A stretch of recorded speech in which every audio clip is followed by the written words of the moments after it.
Hey, it's me, Vicky Marie. Good morning, good afternoon, or good evening, wherever you are in this crazy world we're living in.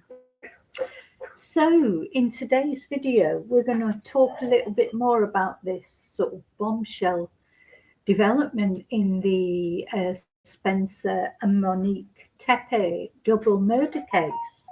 And of course, this was the news that came through late last night that in fact Monique's ex-husband, Michael McKee, he is the person who has been arrested for this double murder. I'm going to put pictures. Hi Lily, I'm going to say hello to you as you come in today. Hi Lily, thank you for being here.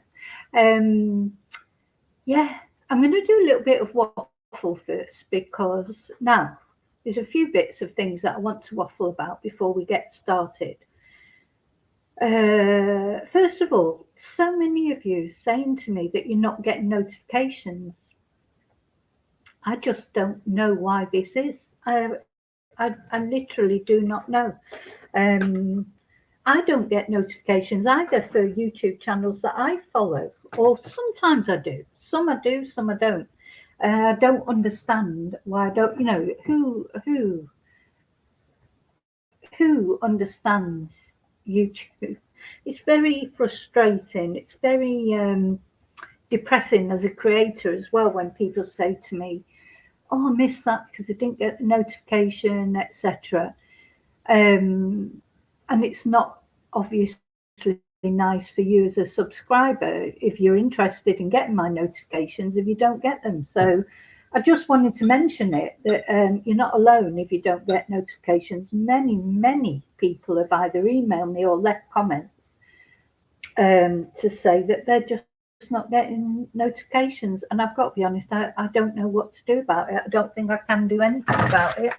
You just got to make sure your notification bell is pressed for all, all notifications. Um, just literally, it's bamboozled me completely. I don't know what to say. Just see, it feels like, technology doesn't like me at all in the least because things just going wrong left, right, and centre as far as technology is concerned. What else did I want to have a little waffle about? Oh yeah, I just want to say. So I'm still on this laptop. If you do manage to watch my videos because you do get notifications, you'll know that my computer died a death about 2 days after New Year. Just I've got this blue screen of death. In fact, what I might do later is turn it on and do a little video showing you all what's wrong with it because there may be one of you out there. I know some of you are quite good with technology. There might be one of you out there that can give me some suggestions as to what to do because otherwise it's a new computer anyway. That's another thing. So I've set up a goal on my Ko-fi to try, to save up and get a new computer. As I say, the laptop, as you can see, it's working. It's not that I can't do anything, but it's so slow and it's small as well. That's why I've got my glasses on my head because it's so small in comparison to the screen that I've been used to. God, these glasses are filthy. Won't be able to see anything through them. Give them a clean. It just makes everything, it's all laggy, the feed, and it just makes everything, just so much more complicated. So, yeah, if anybody is in a position to and wants to help me with that, you can buy me a Ko-fi. It doesn't matter. Any small amount helps because a lot of small amounts can make a big amount, can't they? And I know computers aren't cheap.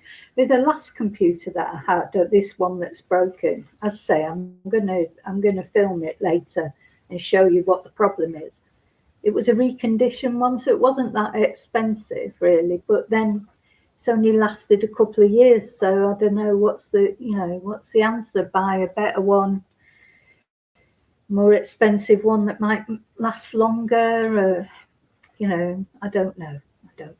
I'm open to advice from people who know about computers and can lead me in the right direction. I'd be very grateful for that because I am not a technological person. I'm just glad that I have got the laptop, to actually do videos on. But, it's not brilliant. Okay, let's see who else has just come in then. Hi, Tracy. Hi, Daniel.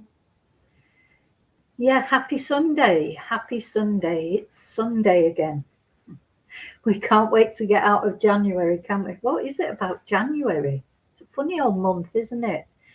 It's like supposed to be one of the most depressing months of the year.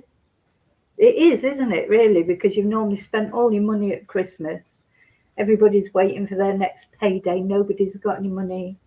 It's all like a bit flat after Christmas and everything. So the weather's crapo. It is a bit of a miserable month, isn't it? January. So the other thing that I just wanted to waffle about that's a bit more light-hearted. Hi, Angel, is dogs. Dogs. Now, I love dogs. There are 3 dogs in this household. But sometimes they do make life more complicated, don't they? And I had this experience actually yesterday. And I don't know if you know, probably those of you who watch me regularly, you'll know that there's 2 little dogs. Well, say little. They're not little and they're not even medium sized really, but they're bigger than small dogs. Rocky and Riley, who are sort of my dogs, if you like. And then we have the German Shepherd, which is Jack's dog, Big Rocky, also known as Princess Tia. And anyway, yesterday I took out my 2 dogs, Rocky and Riley. Now, Riley is the white dog, and he is the one who you can't let off the lead because he doesn't come back. The only time he will come back is maybe if you let him off the lead in the summer when it's really hot and he gets thirsty, so he comes back for water.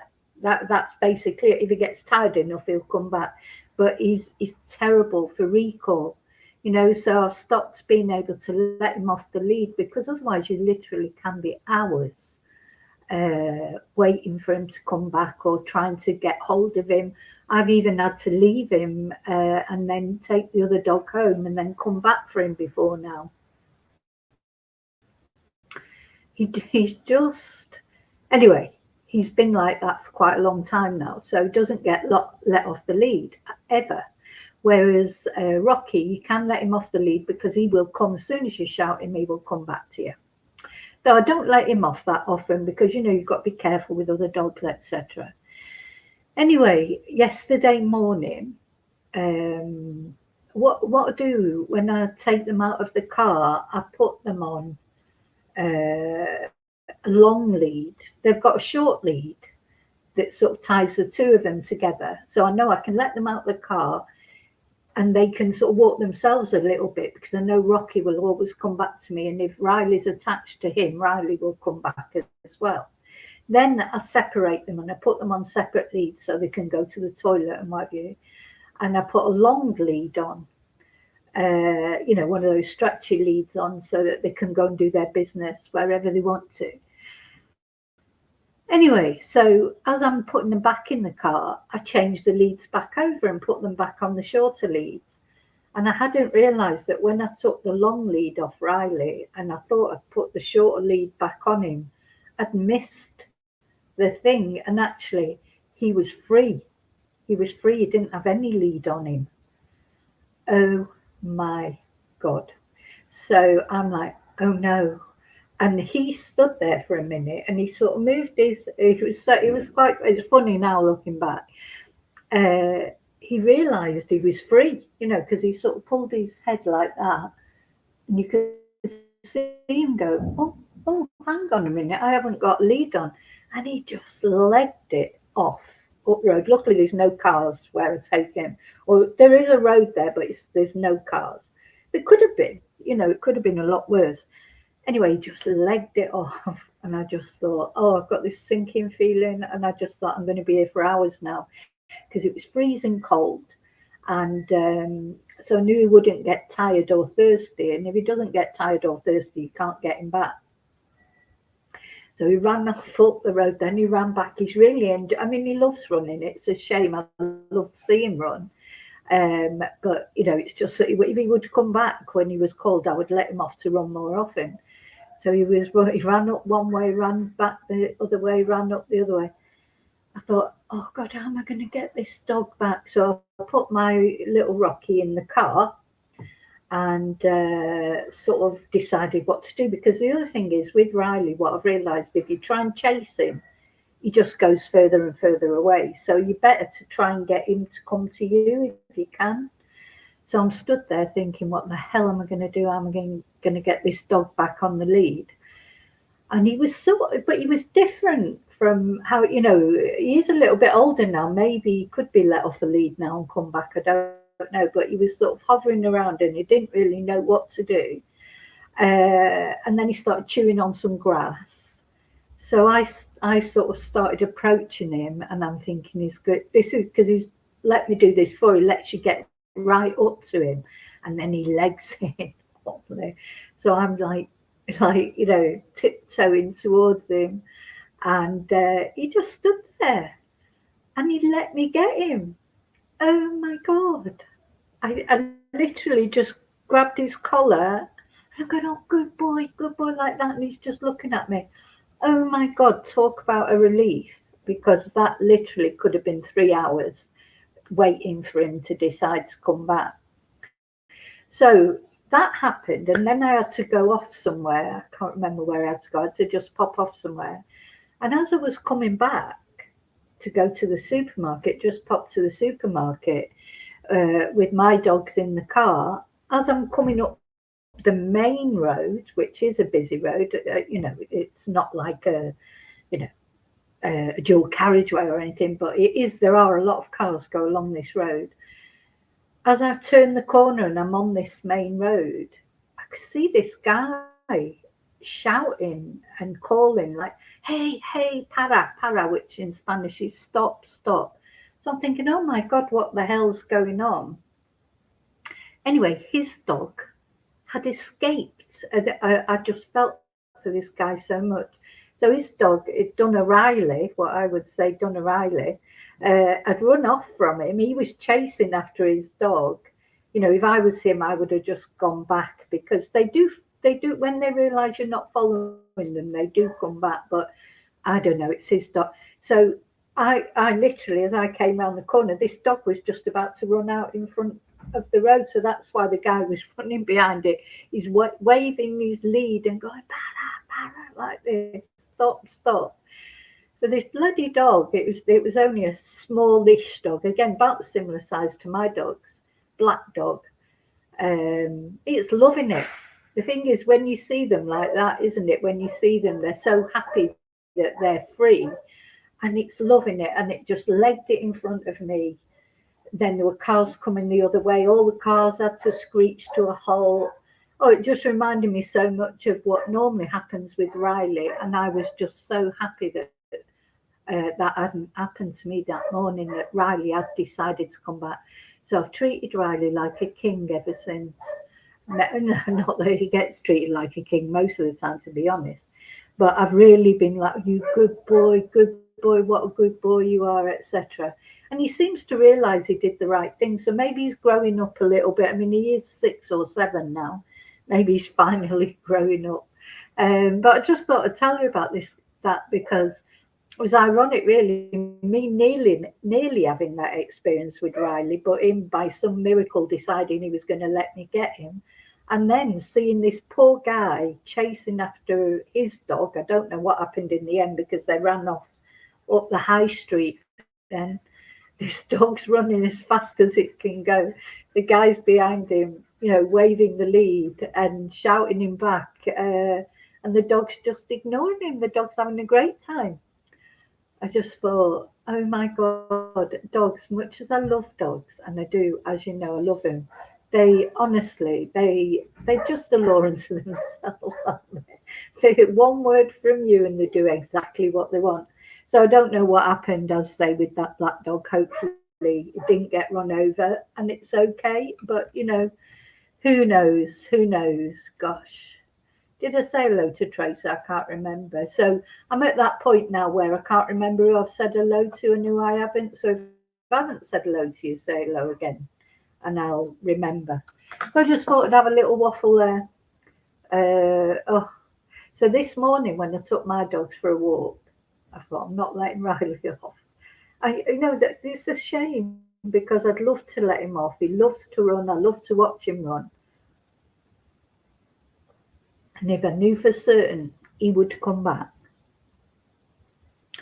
I would always let him off. I always used to let my dogs off. Depending on where you are, isn't it? If you're at a secure place where there's no traffic and that. But I had a terrible experience with Riley once, similar to that man, where he was literally running backwards and forwards over a busy road, and I was in the middle of the road stopping the traffic, because Riley was just having the best time. And that was a really busy road. I had taken him for a walk, like right out in the campo, but he'd run up to the road and he was running backwards and forwards across the road with impunity. And I had to literally stand in the middle of the road, holding my arms up and stopping the traffic. Save that dog. Bit like that poor guy yesterday. So I expect he's learnt not to let his dog off the lead. Some dogs, their head just goes, doesn't it? Especially whereas my Rocky, he's always been good at coming back. Once you call him, he comes straight back. He's not, and I don't know if he's exactly been taught that. He's just, he works better with a whistle. Whistles are good for calling him back, and he's been better, since he had his what's-its cut off. Because of course male dogs, they're always looking for a female, aren't they? But yeah, so a bit of a traumatic morning yesterday, dog wise. Anyway, just thought I'd tell you that. I know some of you like a bit of waffle, and I think most of the people that watch my channel do like dogs, don't they? So now I'd just like to say thank you to everyone. Thank you for liking. Thank you for subscribing. As I say, I don't know why people aren't getting notifications. I wish I did. And yeah, special thank you to my members. Thank you so much. Special thank you to those of you who sent me a Ko-fi. Thank you so much. Hello, lovely lurkers. Hello, replay crew. Thank you all for interacting in my channel. So let's get to this then. This absolute bombshell, wasn't it, really? Yesterday, I think, that we found that Monica and Spencer Tepe, let's have a picture. I can't put pictures up because I'm on the free StreamYard at the moment and they don't let you do anything, but I can get a photo up online. So yeah, this poor couple, Monique and Spencer, late 30s, to all intents and purposes, a lovely, lovely couple who were so happy together, 2 children. Let's have a look at some photos of them. Look on Google at the photos. Just make sure you can see it. Yeah. So yeah, here they are, this beautiful couple. Been married nearly 5 years. They'd be just due to celebrate their 5th wedding anniversary. We watched the wedding video. It's a beautiful video. During their marriage, they've had 2 children, a 4-year-old and a 1-year-old. And there they were, just in their home in Columbus, Ohio, minding their own business, possibly asleep. I mean, we don't know the exact circumstances yet, do we, of exactly what happened. But evil came to call at their house, at their home, where they should have been safe with their two children. You know, they should have been safe.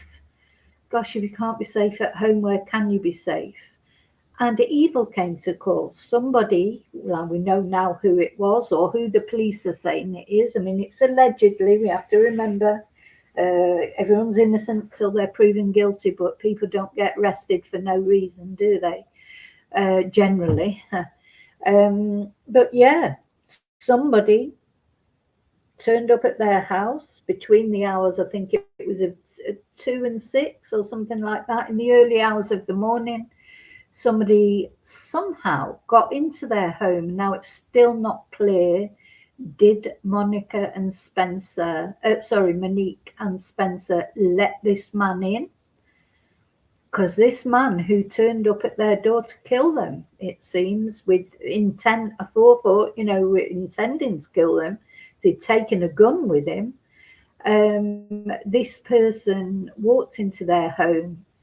Now, how did he get in? Did they let him in, or did he have the key code? Because apparently it's a code on the door, to get in. It's one of those sort of entry things. So it's unclear yet whether he was let in, or did he know that code somehow?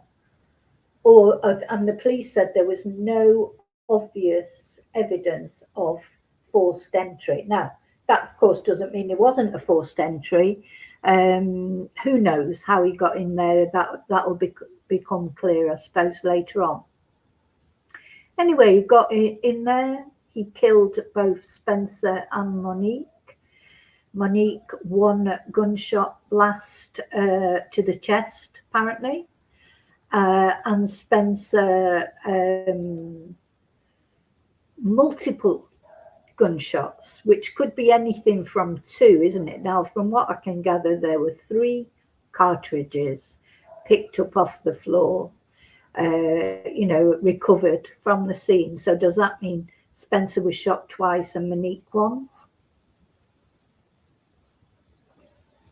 And all this time we've been sort of speculating about who it might have been, etc.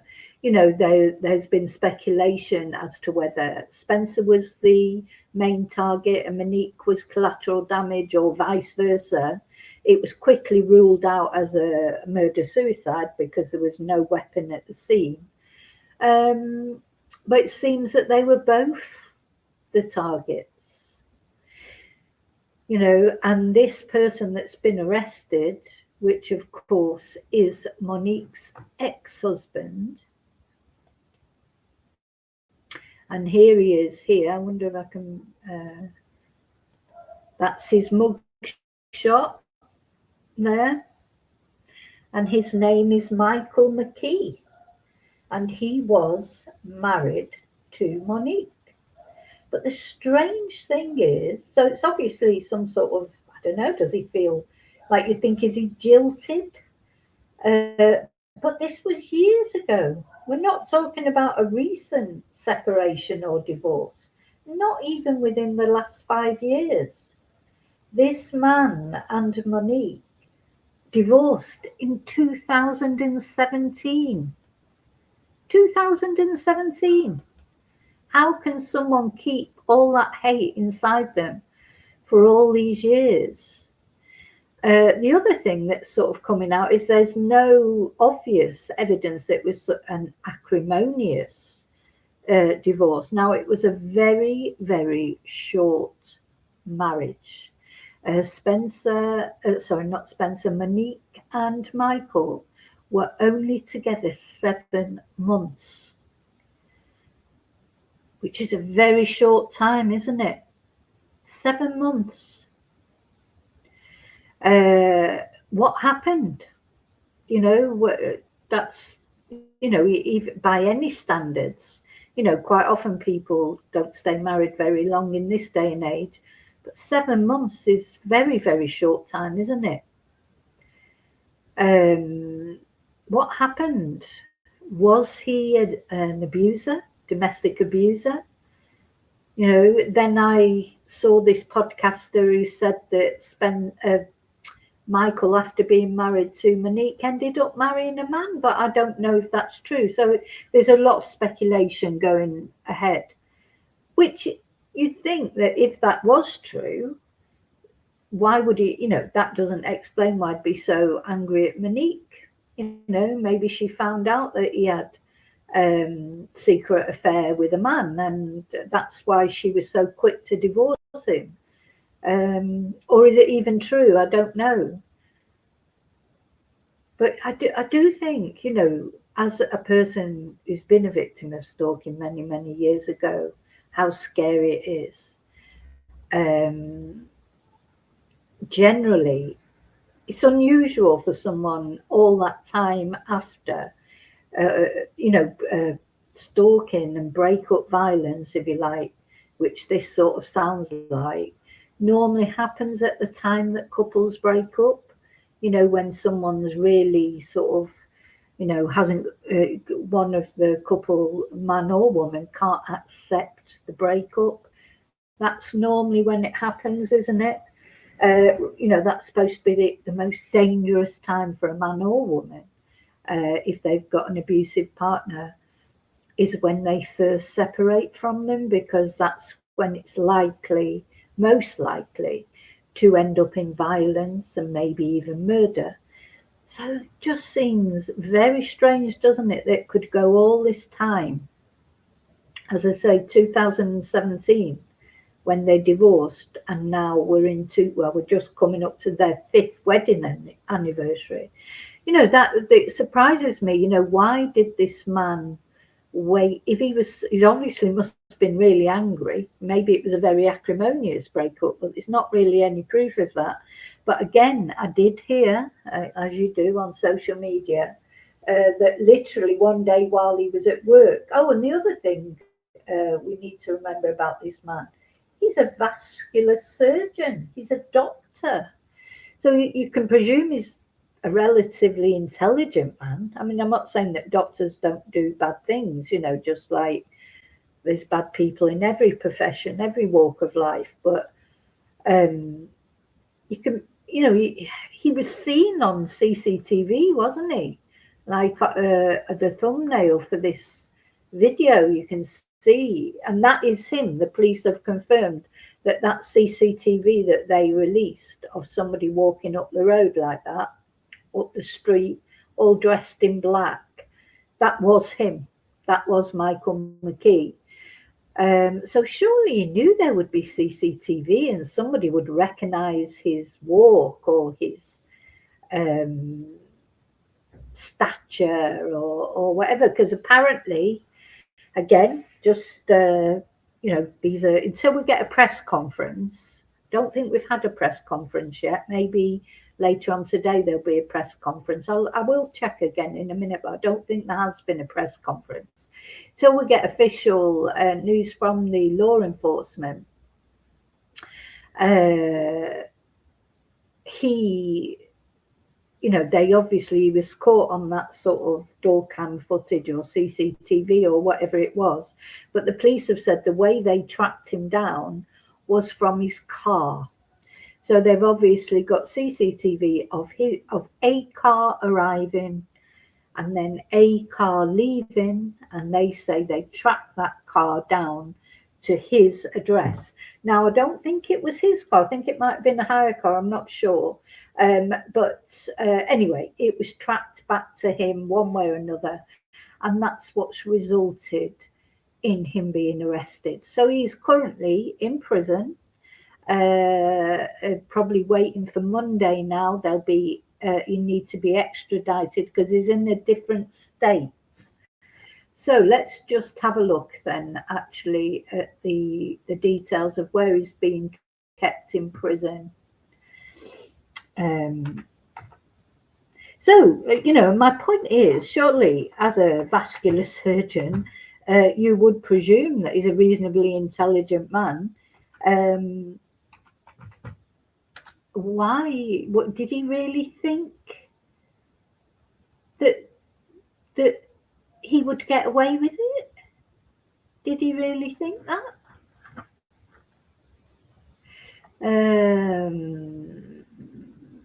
Let's see, what's this? I'm just looking for an article that will explain a bit more about him.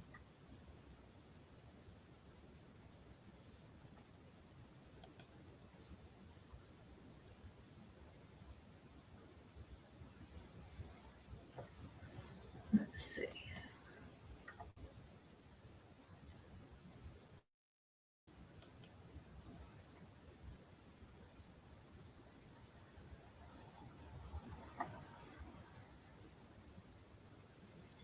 So let me just read you this article. So the former spouse of an Ohio woman found dead next to her husband has been arrested in Illinois and charged with murder. Law enforcement issued the warrant. Michael McKee, January the 10th, listed at a Chicago, so he needs to be extradited to Ohio. Is that right? That because of course it's complicated in America because it's divided into states. So here is a copy of the complaint that law enforcement filed establishing the basis for his address. And the document says that police tracked McKee through neighborhood video surveillance back to a car that was found in Illinois. So where is it then? It says here it is, but where is it? Where is it? Anyway, let's watch the what's this video? Where's the document? Where is the document? It says read the complaint, but I can't see it here anyway.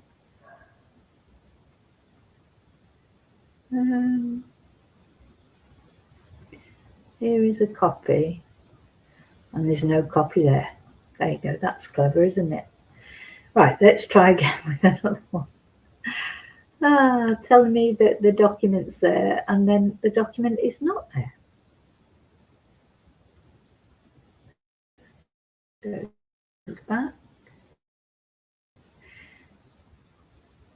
Anyway, let's have a look at this. Who is Michael David McKee, the man accused of killing ex-wife and dentist husband? Let's have a look at that one.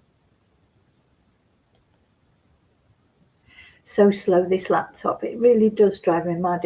So sorry that you're having to wait, but it just doesn't work quickly at all for some reason.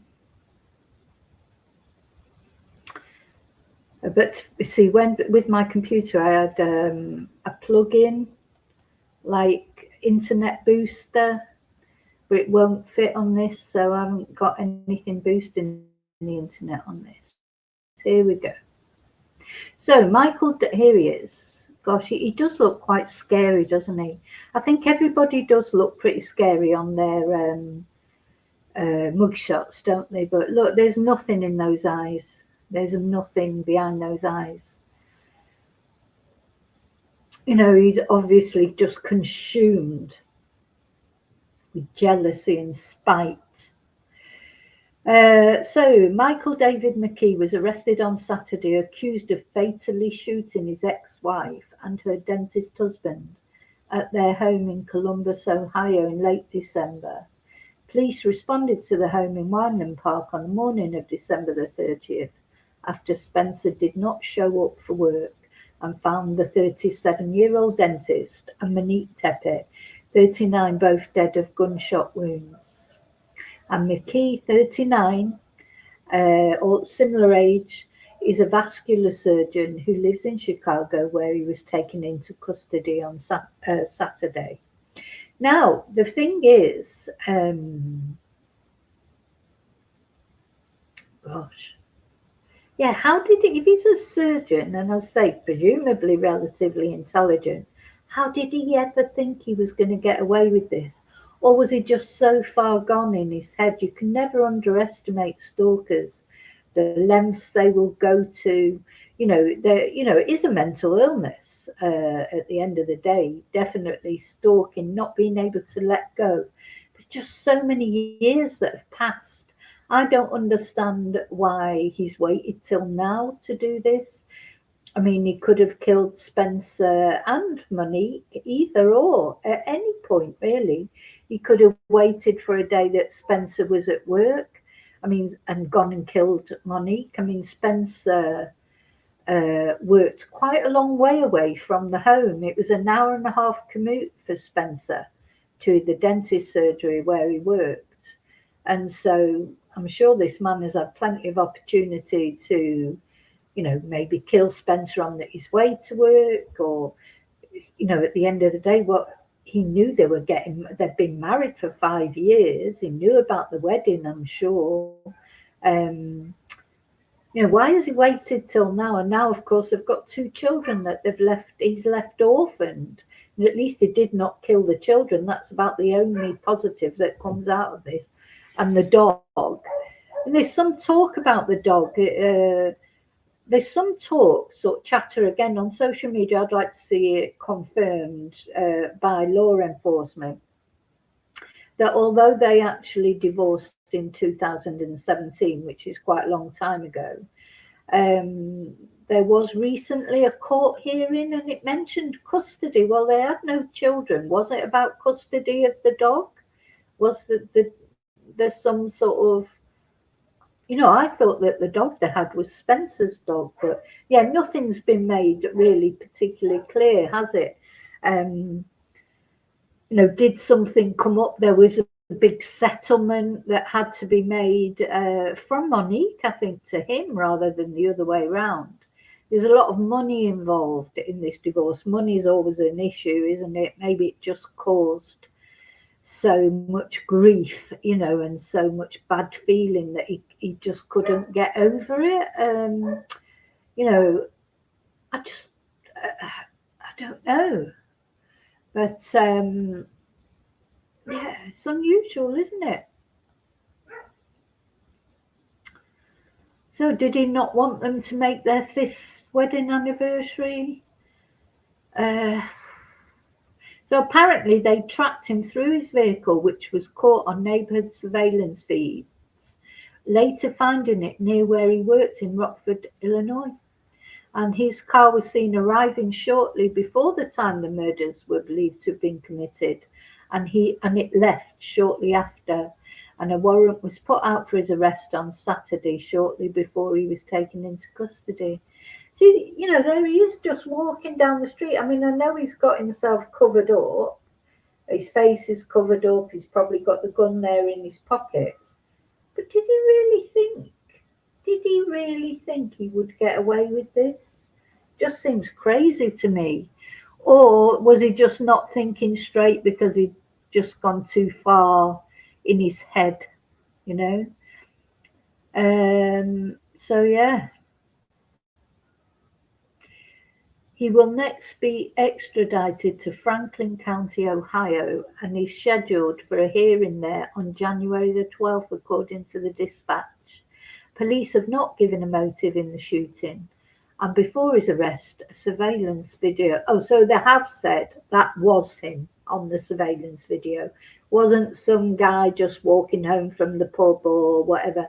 It was him, but he was then unidentified. And so he was seen walking in the alley around the believed time frame of the murders, 2 a.m. to 5 a.m. on December the 30th. Isn't it awful? Look, this poor couple. So that's the price they've paid just for being happy, for finding each other. They found each other. It's hard to find someone, isn't it? Any of you out there who's been divorced or separated? I mean, not many couples stay together for a long period of time now, are they really? Not for life, not like it used to be. So probably most of you will, if you've not actually been separated yourself and divorced, you'll know somebody who has been. It's so difficult to find someone, and this couple, it looked like they really had found each other, found happiness, and with the 2 children and everything. And this horrible man, seems like just out of spite and bitterness has come along and um, wrecked the whole family life. And the thing is, it's so pointless because he was always going to get caught. He was always going to be caught one way or another. So it's like the most pointless thing because he's wrecked Spencer's life, Monique's life, the children's life, all their family's life, and he's wrecked his own life as well. Because he's not coming out of prison, that's for sure. If he's found guilty, which you know, I know we're still supposed to say allegedly and if and all those things, but he's likely to be found guilty, isn't he? They won't have arrested him unless they had you know proper evidence. So his life's gone down the toilet as well. Then there he is, a surgeon. All that studying, all that training, and maybe do a few operations in prison. So yeah, they had no children together, but Monique shared 2 young children with her husband, and they were found unharmed along with the dog, weren't they? So Michael McKee has active medical licenses in Illinois and California, and he graduated from medical school at Ohio State University, according to the dispatch. And he also has family in Zanesville, Ohio, east of Columbus. So I wonder if we can find let me just put that picture. Gosh, there's literally nothing in those eyes. Those eyes, talk about eyes being the window to the soul. We talk about it a lot, don't we? His eyes, just nothing there, is there? Because I don't care, how hardened a criminal you are, and we can presume he's not hardened criminal.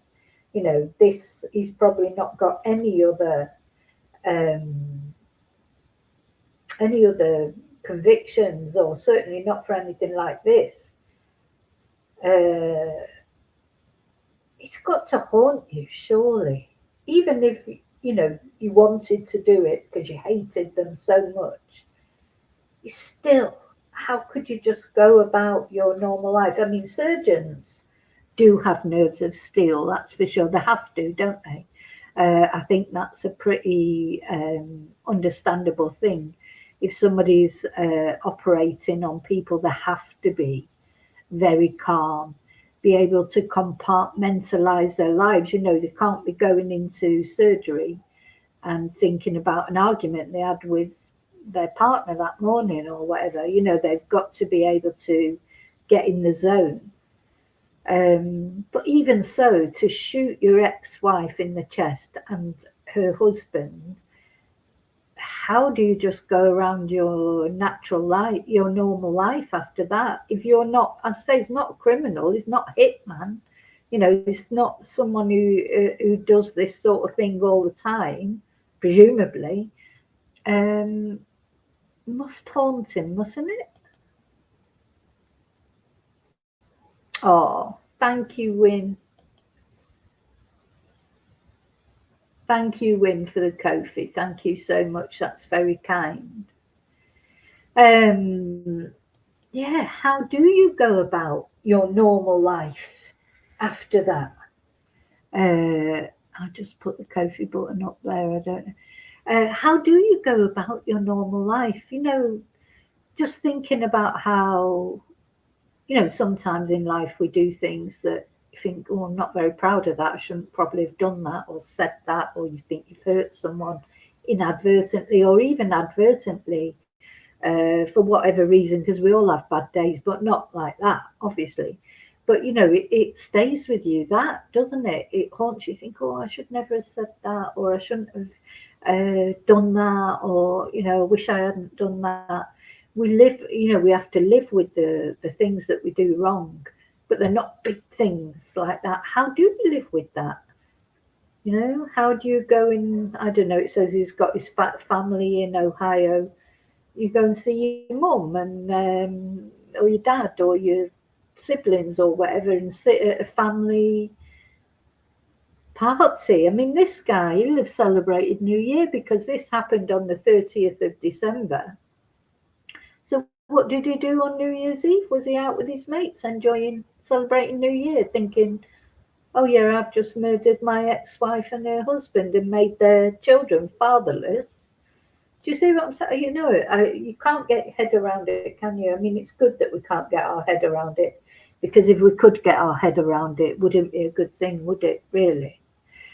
Now, I want to find the, let's see, it might be on Twitter actually, where I saw the actual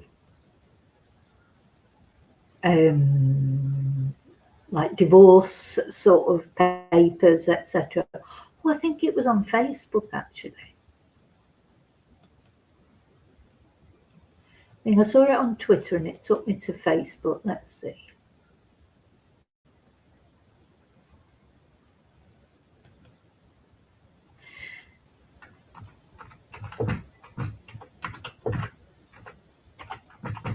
Of course, let's see.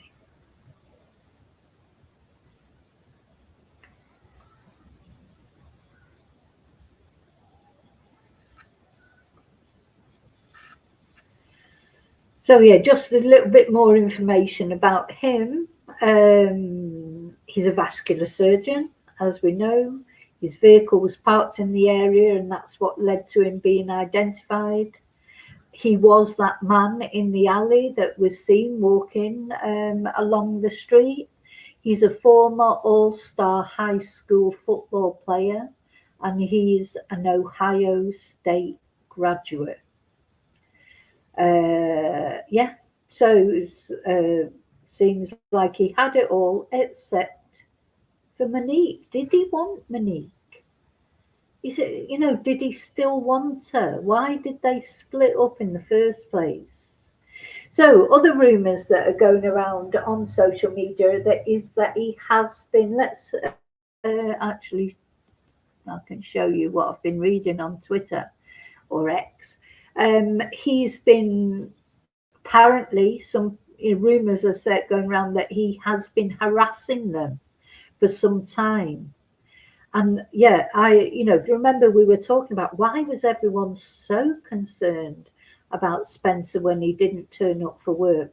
And the people from his dental surgery was an hour and a half away from his home, but quite a few of them turned up there, didn't they? They were all worried.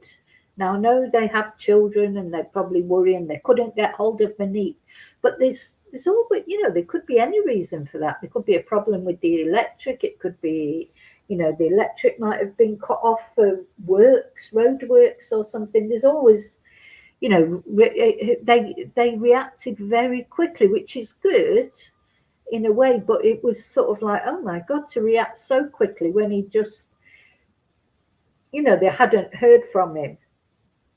It had only been an hour and then they were all running off to his property. So it just makes you wonder, doesn't it? Did people know that this man had been harassing the Tepes? Maybe he had threatened. Oh, thank you, Helen. So I've just seen that. Thank you so much. Very kind. Thank you for your donations. I appreciate it. I really do. Thank you so much.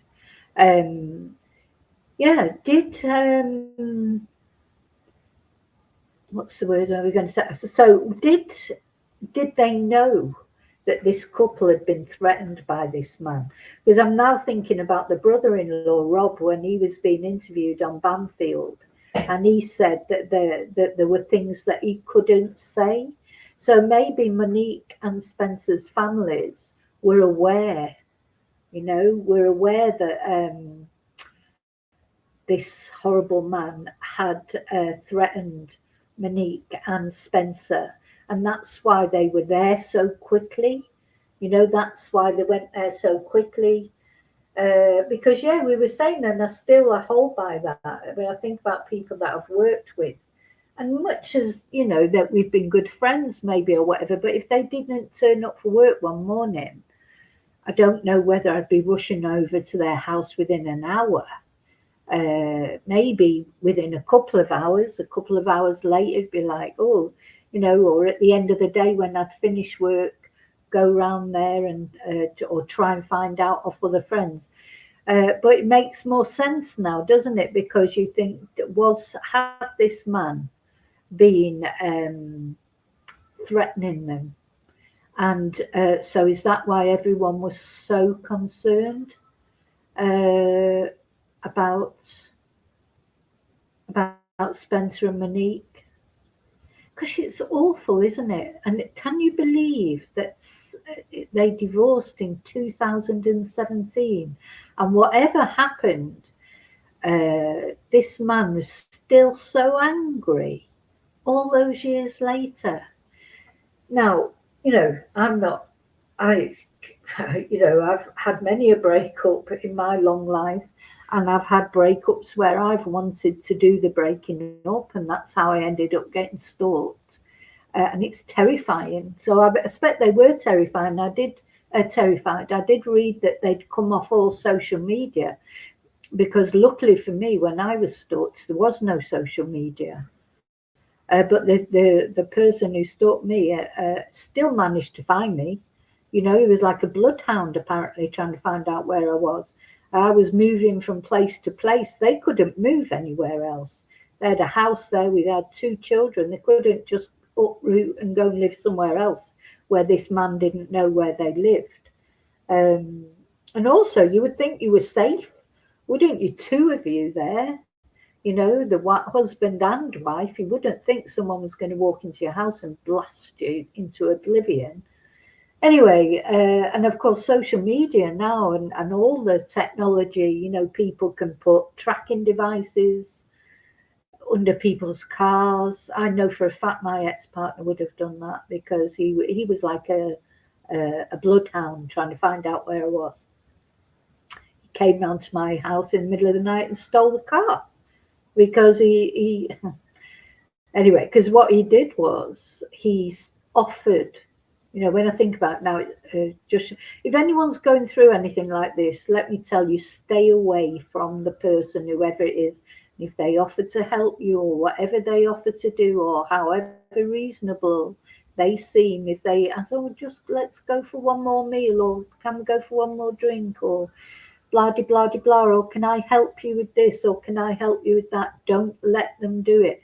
Because what my ex-partner did was he offered to take my car for new tyres. I paid for the tyres, but I don't like doing that's a blue job as far as I'm concerned.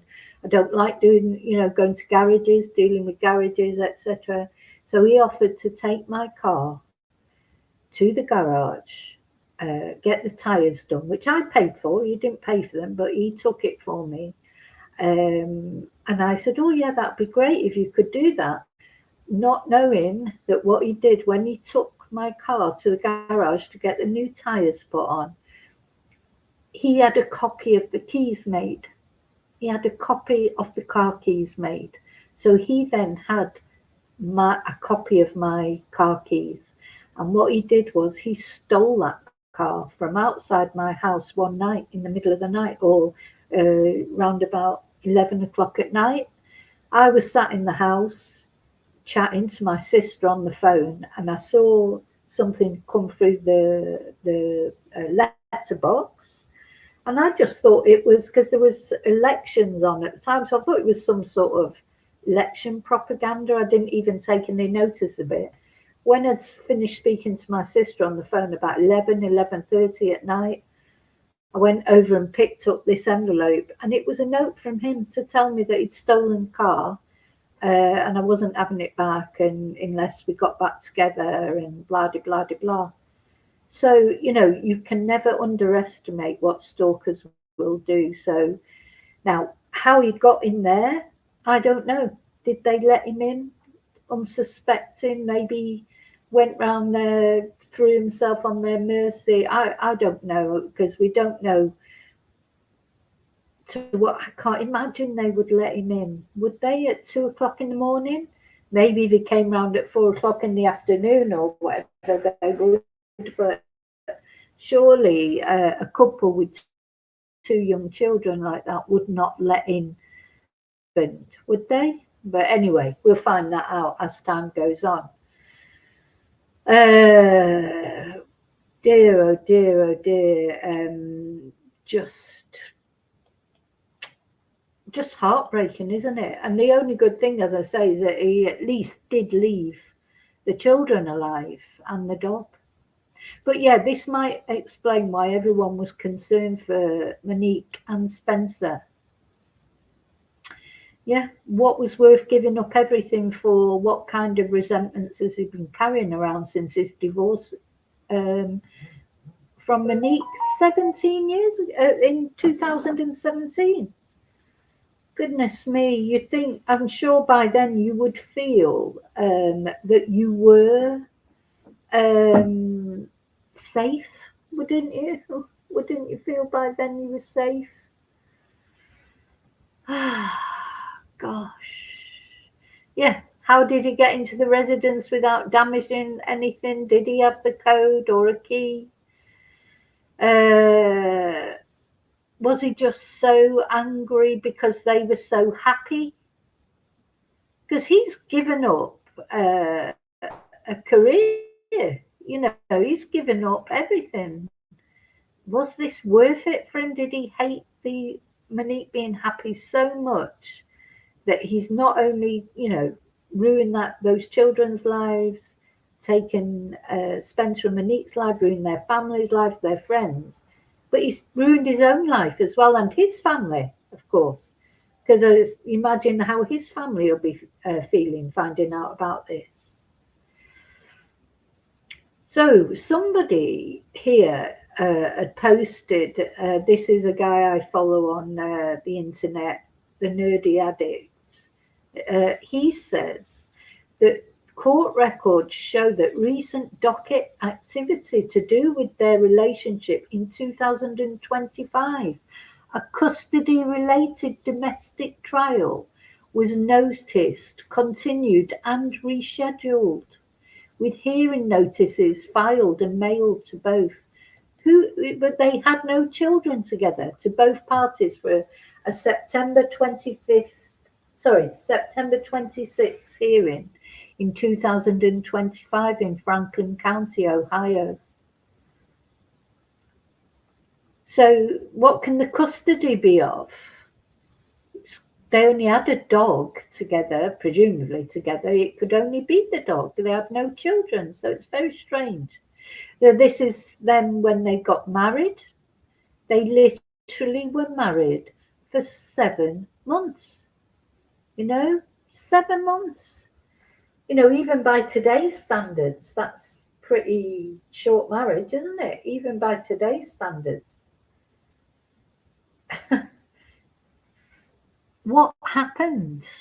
And is it true that what I saw on that podcast, that he then went on to marry a man? Surely not. I mean, it happens. But if he did go on to marry a man, and if it turned out that he actually preferred men, why would he still be so angry with Monique? You think nothing makes sense, does it, in this case? So although we've got some answers now, because of course now we know who's probably the culprit, allegedly, we still don't know the why, etc. Now we've got somebody here saying, I spoke with more friends that grew up with Michael McKee, ex-husband of Monique Tepe, who said that Michael was focused, quiet and nice, and that the Mike they know wouldn't be involved with anything to do with these murders. Sorry, but we know that good people do bad things. It's often the person living next door who seems like so nice. How often do we hear that? Oh, we could never believe that they could do anything like that. So apparently this is high school photo. Oh, he was heavily involved with the church, looks like. We do know good people do bad things. You cannot account for people's state of mind. Just don't know, do you ever, what's going on in someone's head?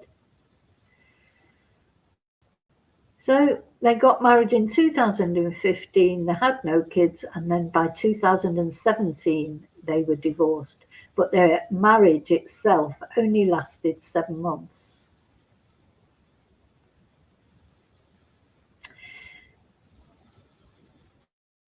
Yeah, somebody there saying his jawline does look different there, doesn't it? When you look at him on the wedding photo, he doesn't seem to have so much there. This great big, he's got a very square jaw, hasn't he? Almost like Dolph Lundgren type jawline, but he doesn't seem to have that on the wedding photo. Had he had some plastic surgery or some reconstructive surgery? It does look different, or maybe just put on weight. Sometimes, people do change as they get older, don't they? So if it was 2006, so he's 39 now. So we're going back 9 years. So he was 30 when he got married to Monique. But it does look completely different. I mean, really, if you saw both those photos, and you would be, and of course he's got the glasses on there as well, but you would be struggling to think it was the same person, wouldn't you? Does that look like it? Let me know what you think. Do you think that looks like the same person? It looks like it could be a completely different person, doesn't it? And then even different again from his, I mean, of course, people do change from high school, but yeah, where's this great big jaw here? Looks much slimmer, his face there. And then when we come down here, maybe it's the angle, or maybe he has had some sort of surgery or something. Yeah. So, I mean, yeah, as you can imagine, this is all over social media at the moment, because most people have been following this case. Now, Paula Mooney, so Plunder, but she's someone that I follow, and I never get notifications from her thing either. So why people don't get notifications, I have no idea. So apparently it's a 7-month marriage, a 6-week divorce. She paid for the rings. Not that that matters really, I suppose. I mean, I don't know what Monique's financial status was. It was quite, what's the word I'm looking for? It was quite an expensive divorce. It was big amounts, like millions of dollars being talked about for settlements, etc. Now, there was something on Facebook about this. Let's see if I can find it. It should be in my history.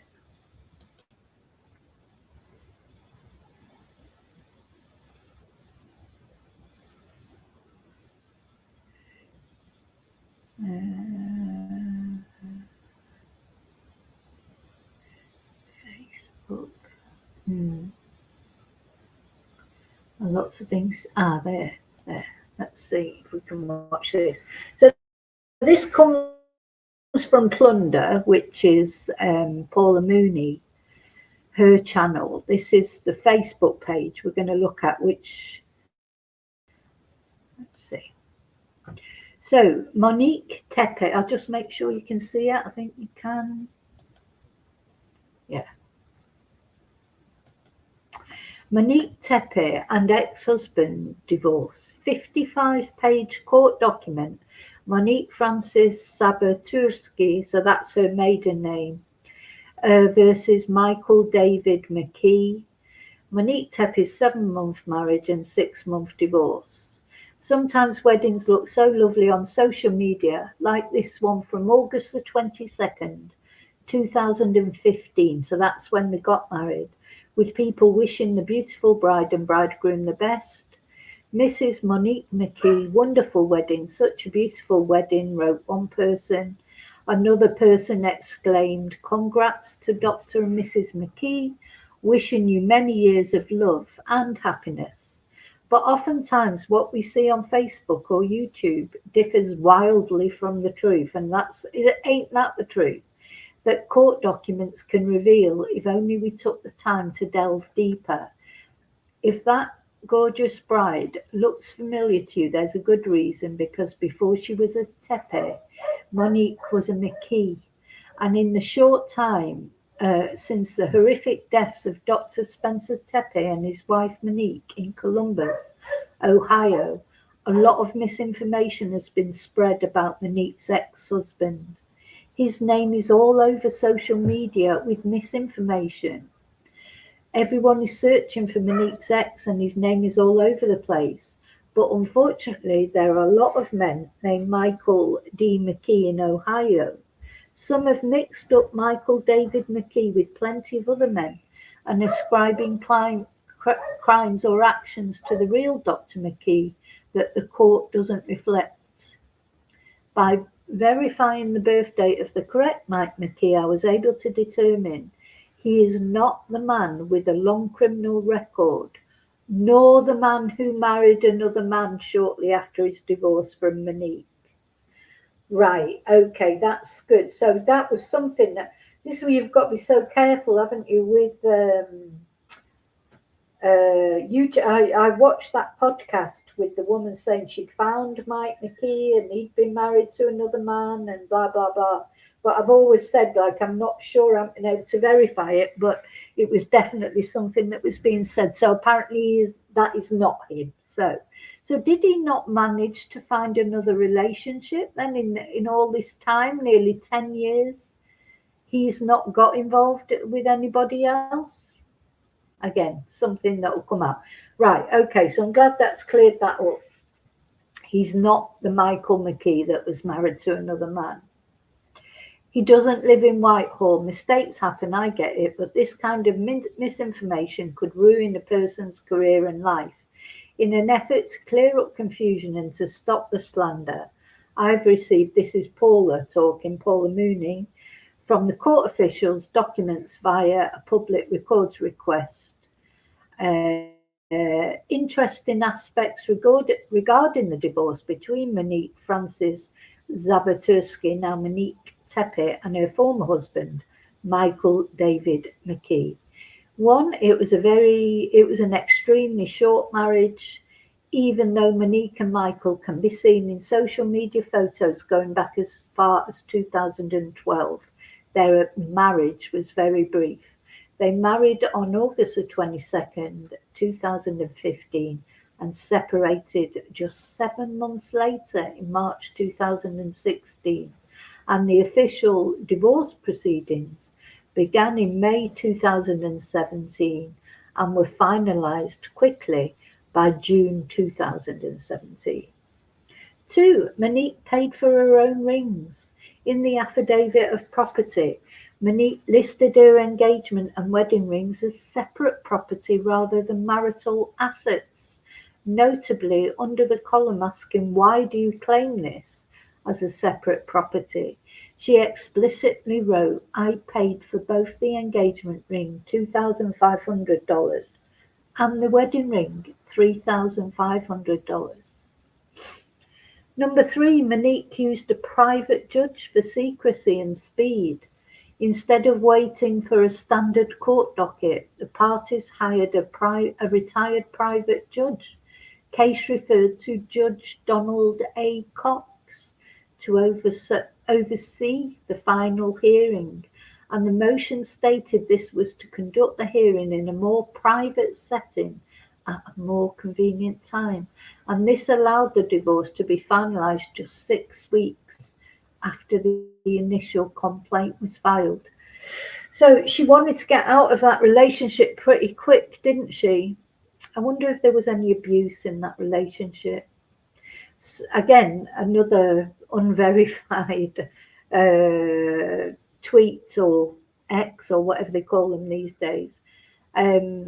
Somebody was saying that they had heard, and again, speculation maybe,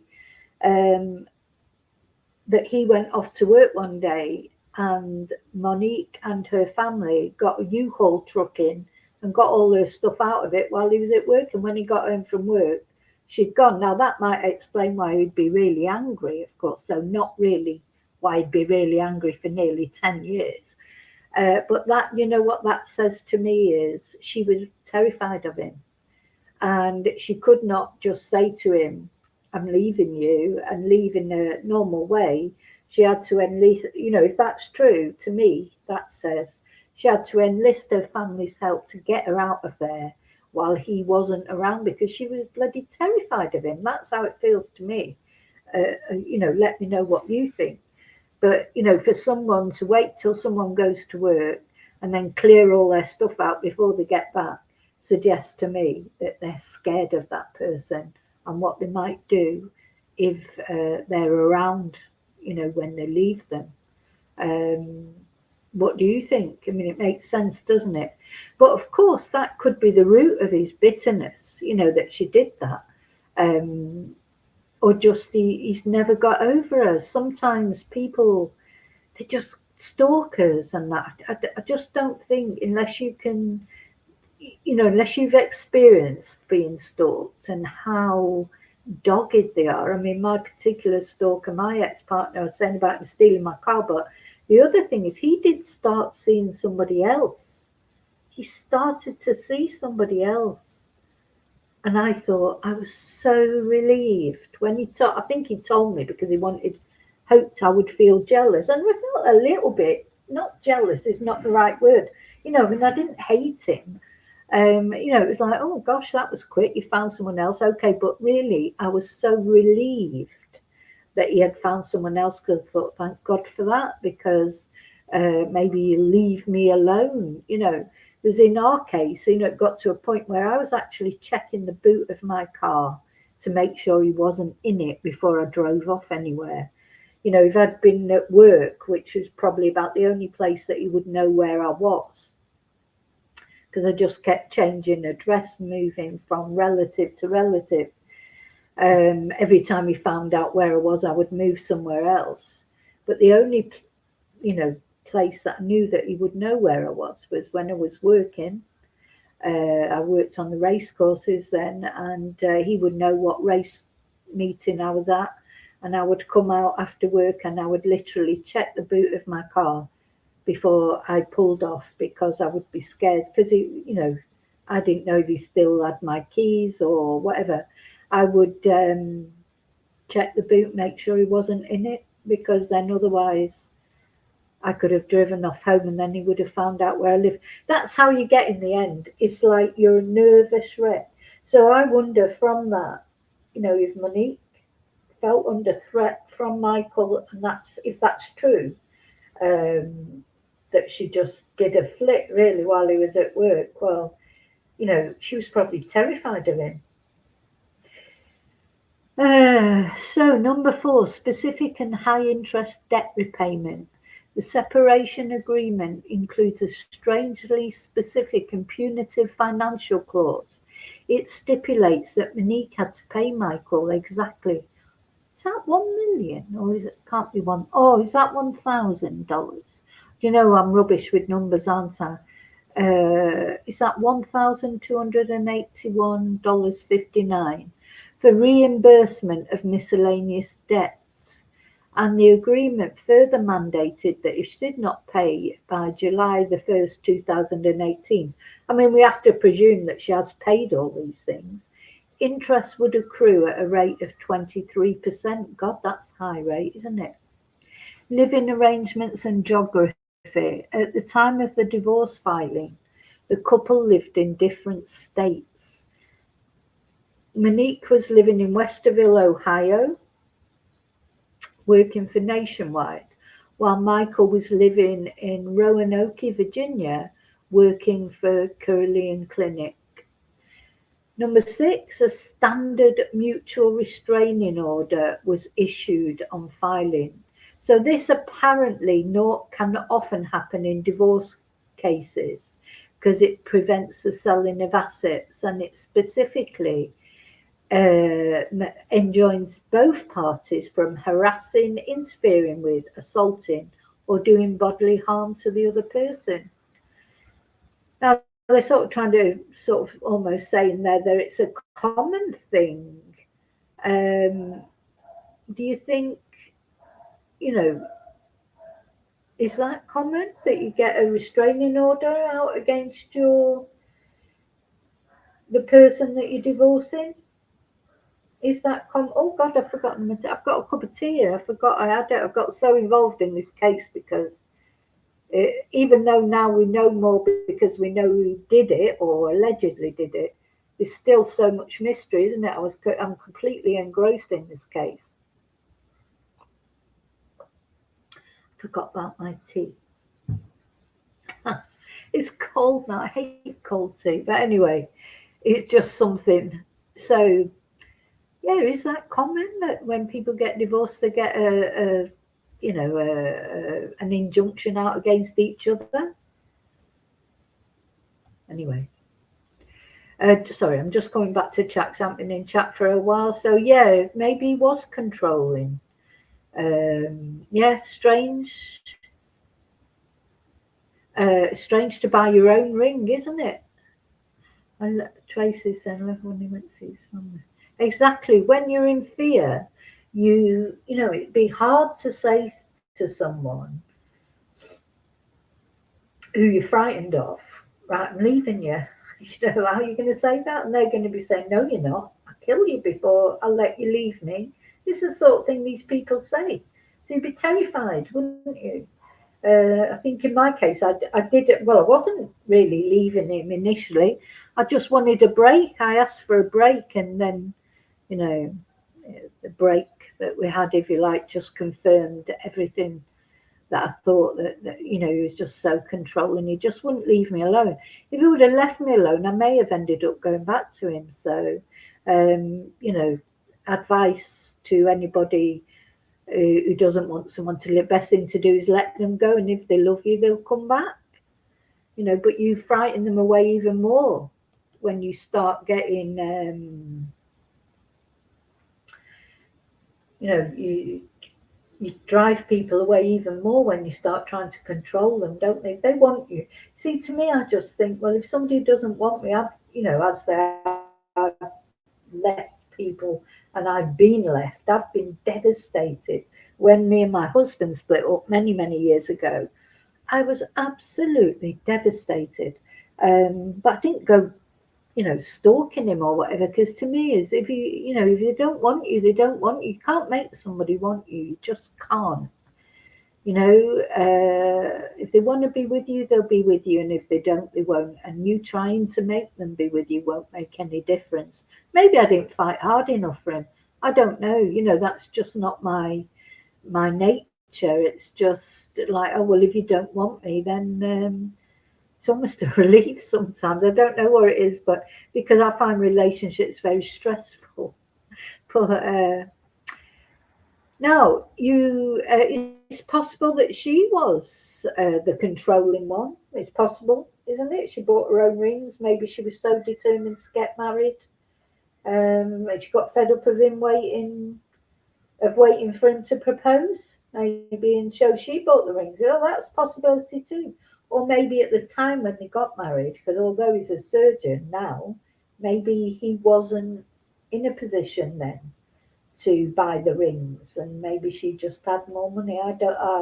We don't know. These are things to find out. It's yeah, it's yeah, we don't know, do we? Now, having said that, maybe she was controlling at the time. Maybe she just wanted to marry him, and then maybe she really quickly realised what a big mistake she'd made. The thing is, I think he is the narcissist, definitely, because it's too much time has passed. If Monique was controlling, well, she's with Spencer now. She's with Spencer. She's got a family. Um, she's not the one pursuing him, or as far as we know. So it's him can't let go for whatever reason. Maybe he had his nose completely pushed out of joint. Maybe he was abusive and she had to leave him all of a sudden like that. But remember in the wedding video, her friends were saying, oh, we know you've been through a lot. And she was saying that she's cried all these tears and this, that, and the other. my personal feeling would be that he was the narcissist, and she just didn't, and she didn't realize it until she got married, and then she just had to get out of that relationship quick. And I still think it's unusual for all this time to go by before somebody did something as dramatic as that.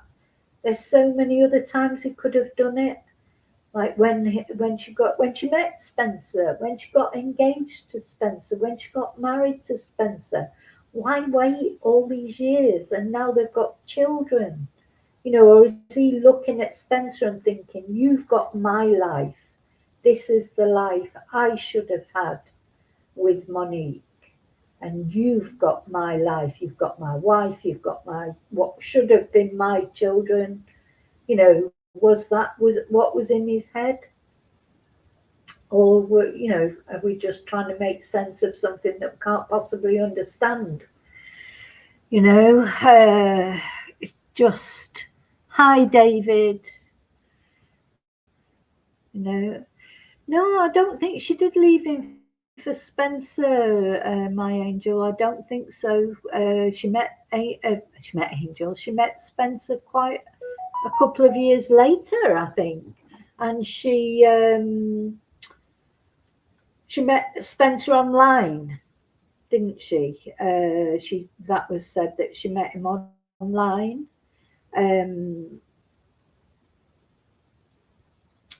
Sorry, just want to get a message. I have to check it because it might be to do with Spanish classes, and they just desperately need some customers at the moment. I think she didn't meet Spencer till quite a bit later on. I don't think she left him for. Let's see when they met. Let's have a look.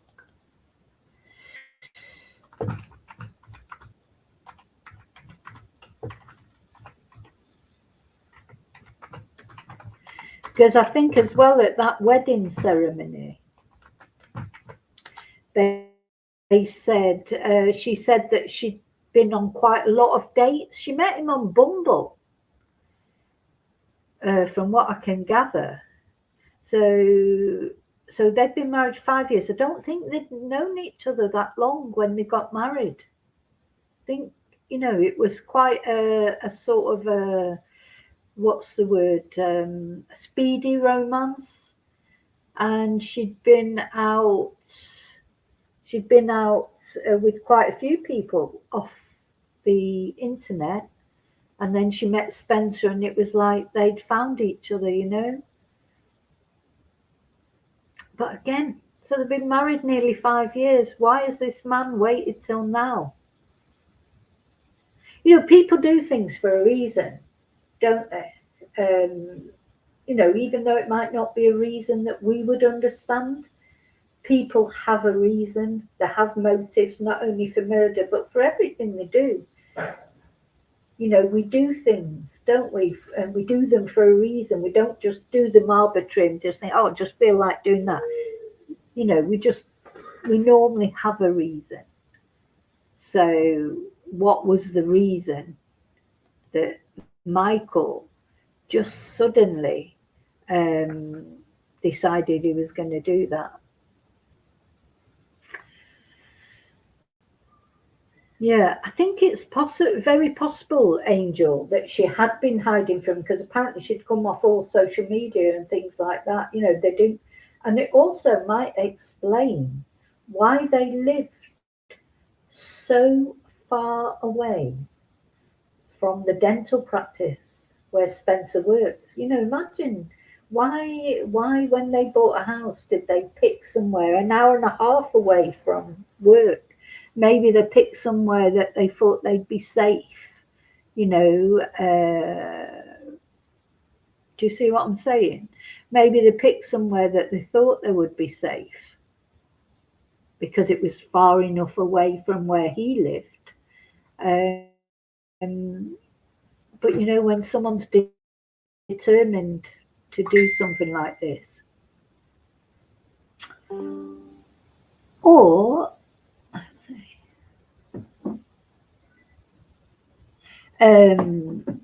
Sorry, it's messages coming for usual chaos in the line.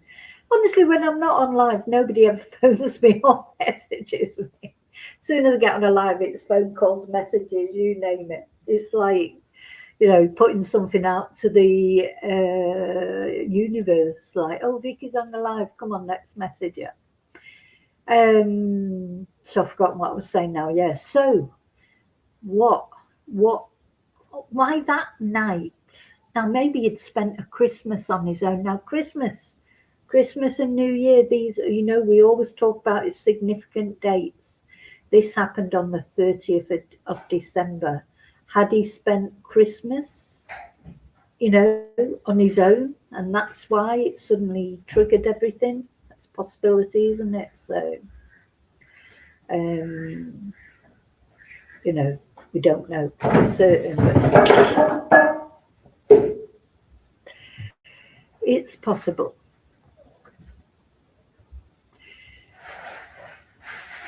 So going back to, now I'm just going to see if there is a press conference coming up. And normally there will be one, it might be tomorrow now.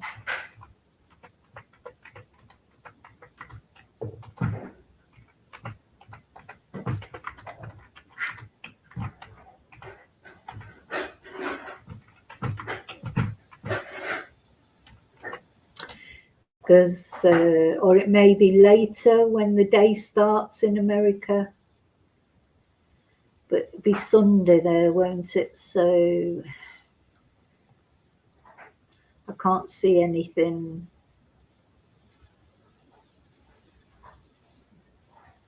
Can't see anything about an upcoming press conference. It'll probably be tomorrow now. But it's funny because the police only just talked about it yesterday, didn't they? Just before this arrest, that the police chief was talking about the case.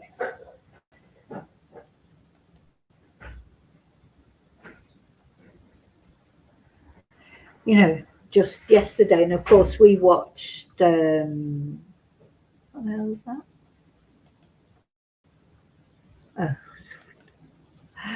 We watched, what's the word I'm looking for?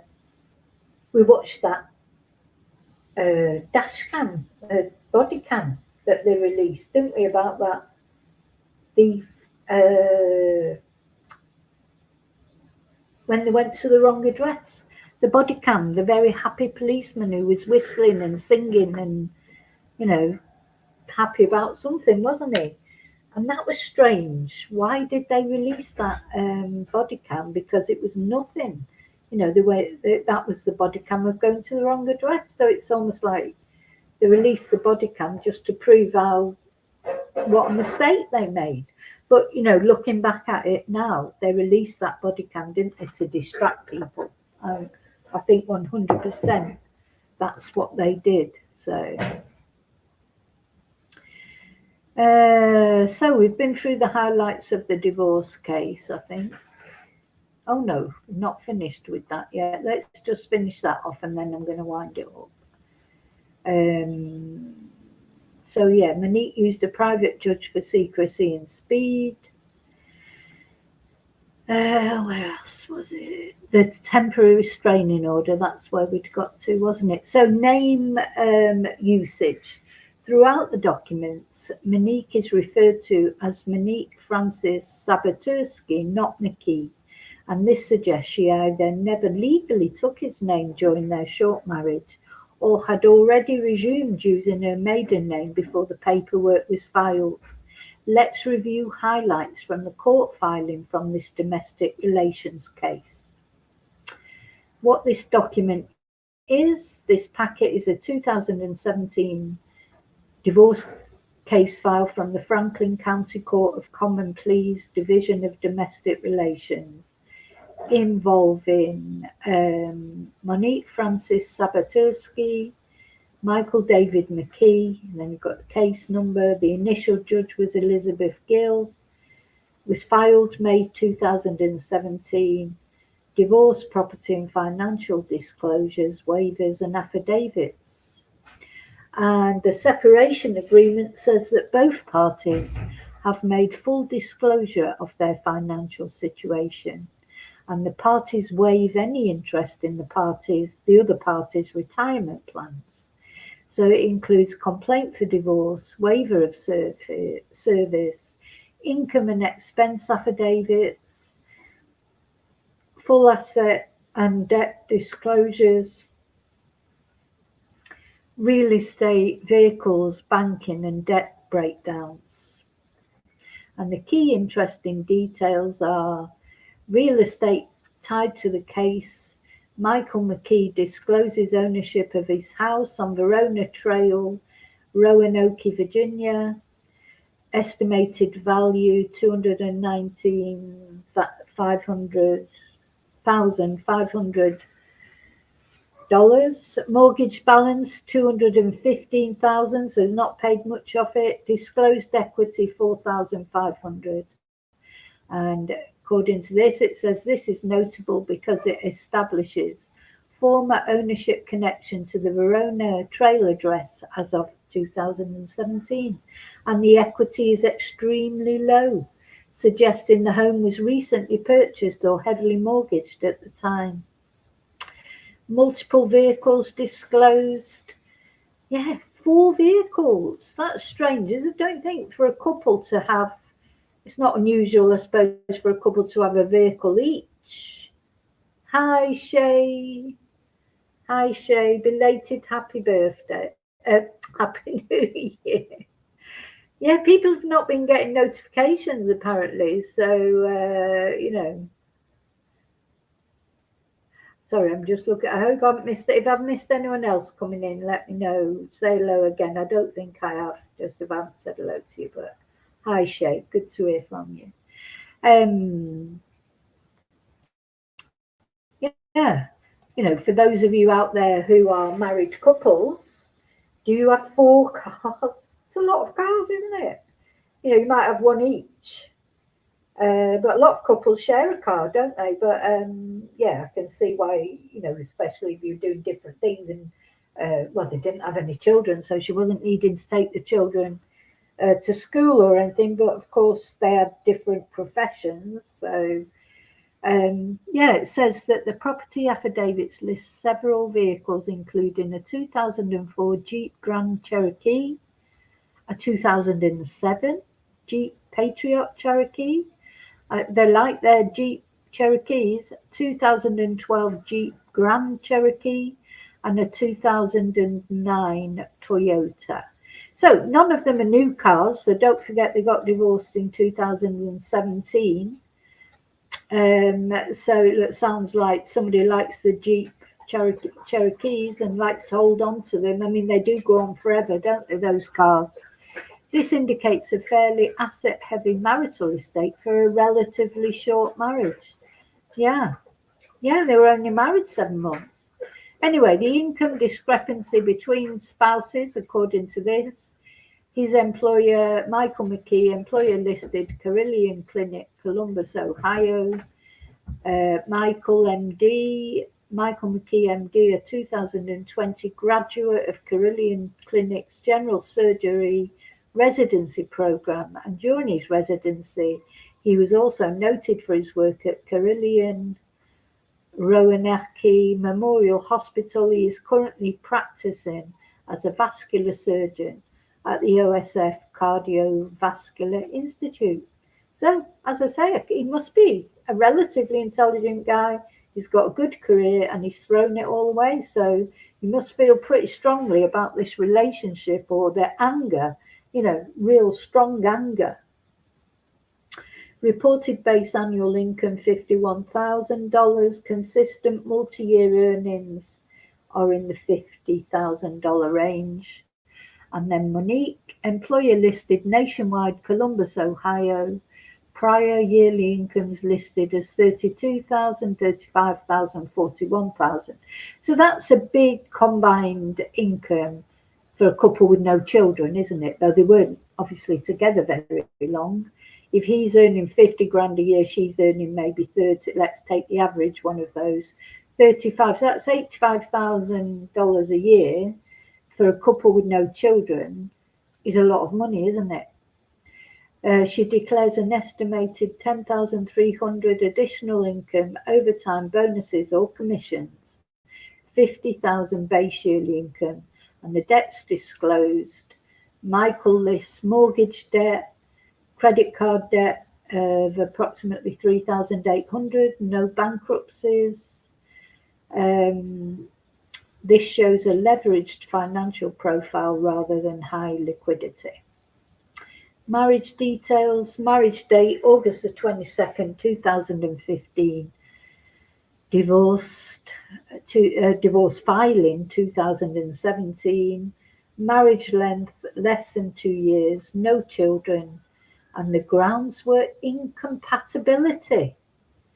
Incompatibility for the grounds for divorce.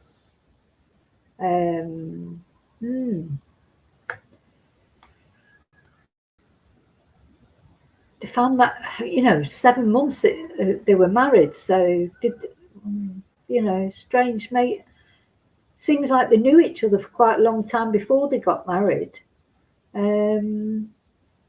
Anyway, odd. Incompatibility. So this short duration is important because Ohio treats short-term marriages differently in property division and support, and it helps contextualize how assets were categorized as marital versus separate. So the waiver of, somebody trying to buy something off me. Fact, maybe I should reply to them. Anyway, where have we got long? Oh, still quite. Oh no, not that much more to do.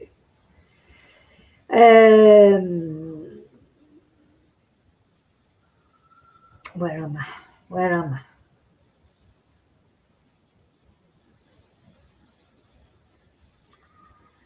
Waiver of service, acknowledgement of legal representation. He stated that Monique's attorney did not represent him, and this indicates the case was likely non-contested or minimally contested.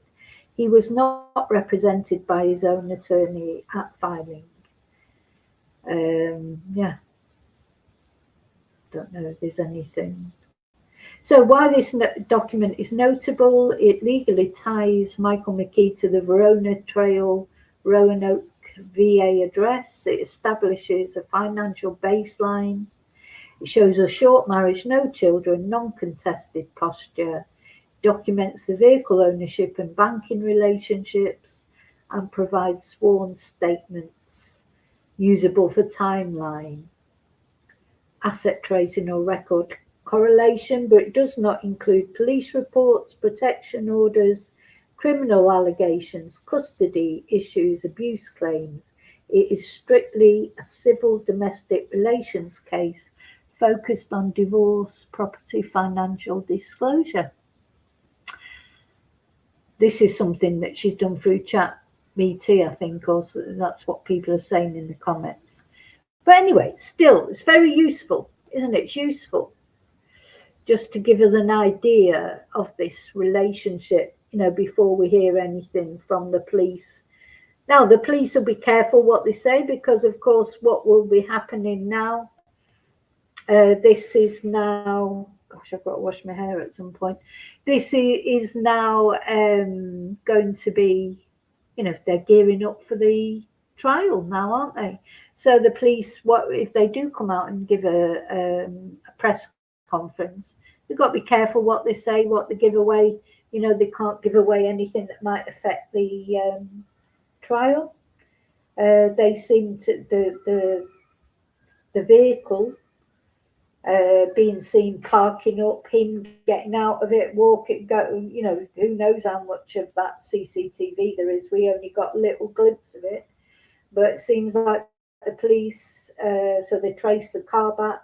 They've seen this person get out the car, go to the home or in the direction of the home, come back, get in the car and drive off, I presume. And then they've traced that car back to Michael, and there's probably lots of other things as well. Maybe there were messages, threatening messages. Maybe there's been some, back and forth and some reason, maybe the friends and family saying, yeah, they were worried about him because he had been saying blah de blah de blah. So all that to come out. But anyway, I just wanted to come on and talk about this. Um, yeah, David, you must have missed it earlier. That Plunder, Paula Mooney, said that that was another Michael McKee. So what had happened was, of course, when people were looking up Michael McKee, her ex-husband, it's quite a common name apparently. So that podcaster because I've mentioned it too, because I'd seen it on a podcast. That podcaster had got the wrong Michael McKee. So according to Plunder, again, who knows who's right, but I'm just saying, Plunder's quite good. I think she's quite good with her investigations and that. But yeah, that was a different Michael McKee, apparently. So. But yeah, we're talking about these things, we're discussing it. This case has sort of intrigued everybody. Everybody wants justice for Monique and Spencer and for the children, who've been left orphaned. Maybe he thought he was being a good Samaritan, leaving the children alive, but he's taken their parents. He's just ripped their lives asunder, just out of spite, probably. Just because Monique did not want him, or maybe he couldn't get over this grievance. Nearly 10 years divorced, and he still hasn't got over it. It's awful, isn't it? So he deserves, a big sentence. He deserves a maximum sentence if he's guilty, because we've got to wait we've got to wait and see, of course. Anyway, thank you so much for joining me. Thank you for the Ko-fis. A couple of you sent Ko-fis. I really appreciate that so much. As I say, hopefully I can get on the road to, thank you to Helen who sent a Ko-fi, and Win, thank you so much. I know it's a difficult month as well. January is a nightmare month, isn't it, for most people? So that's even more appreciated. Thank you. Makes a big difference. Makes a big difference. Thank you so much.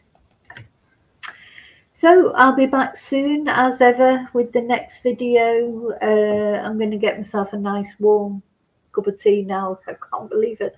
That tea, you could put ice in it and have a nice tea now. It's freezing. It's still quite cold here. It's 14 degrees. That's warmer than it has been. It has warmed up a little bit. So thank you so much for watching. Thank you all for all your support of my channel, be it with Ko-fis or just watching or just nice comments, chatting amongst, chatting with each other, getting on together and being nice. Thank you. See you really soon in the next video. And until then, may your God go with you, and God bless Monique and Spencer's children, and rest in peace. Maybe they will be resting a bit more in peace now that they know that someone's been arrested, and at least they're together. But do you know what? They should have been there bringing up their family. May your God go with you. Thank you.